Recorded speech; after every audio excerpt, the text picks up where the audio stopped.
Exodus chapter 2.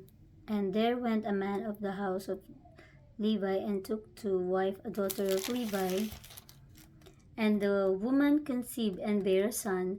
And when she saw him that he was a goodly child, he hid him 3 months.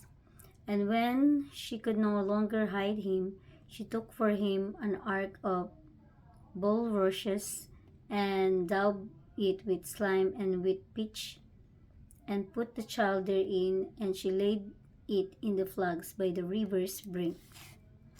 And his sister stood afar off to wit what would be done to him. And the daughter of Pharaoh came down to wash herself at the river, and her maidens walked along by the river's side. And when she saw the ark among the flags, she sent her maid to fetch it. And when she had opened it, she saw the child, and behold, the babe wept. And she had compassion on him, and said, This one of the Hebrews' children. Then said his sister to Pharaoh's daughter, Shall I go and call to thee a nurse of the Hebrew woman, that she may nurse the child for thee? And Pharaoh's daughter said to her, Go. And the maid went and called the child's mother. And Pharaoh's daughter said unto her, Take this child away, and nurse it for me, and I will give thee thy wages. And the woman took the child, and nursed it. And the child grew, and she brought him unto Pharaoh's daughter, and he became her son, and she called his name Moses. And she said, Because I drew him out of the water. And it came to pass in those days, when Moses was grown, that he went out unto his brethren, and looked on their burdens, and he spied an Egyptian smiting an Hebrew, one of his brethren. And he looked this way and that way, and when he saw that there was no man, he slew the Egyptians, and hid him in the sand. And when he went out the second day, behold, 2 men of the Hebrews strove together. And he said to him that did the wrong, Wherefore smitest thou thy fellow? And he said, Who made thee a prince and a judge over us?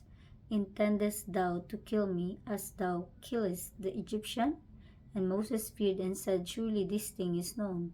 Now when Pharaoh heard this thing, he sought to slay Moses. But Moses fled from the face of Pharaoh, and dwelt in the land of Midian, and he sat down by a well.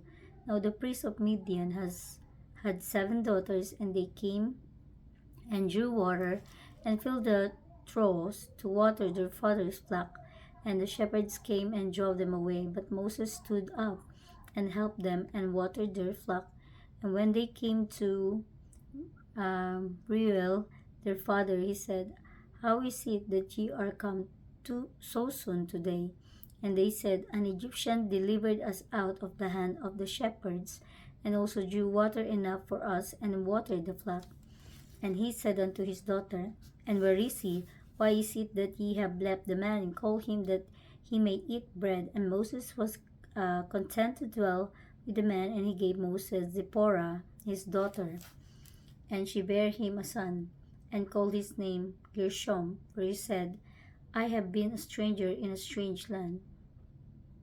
And it came to pass in process of time, that the king of Egypt died, and the children of Israel sighed by reason of the bondage, and they cried, and their cry came up unto God by reason of the bondage. And God heard their groaning, and God remembered his covenant with Abraham, with Isaac, and with Jacob. And God looked upon the children of Israel, and God had respect unto them.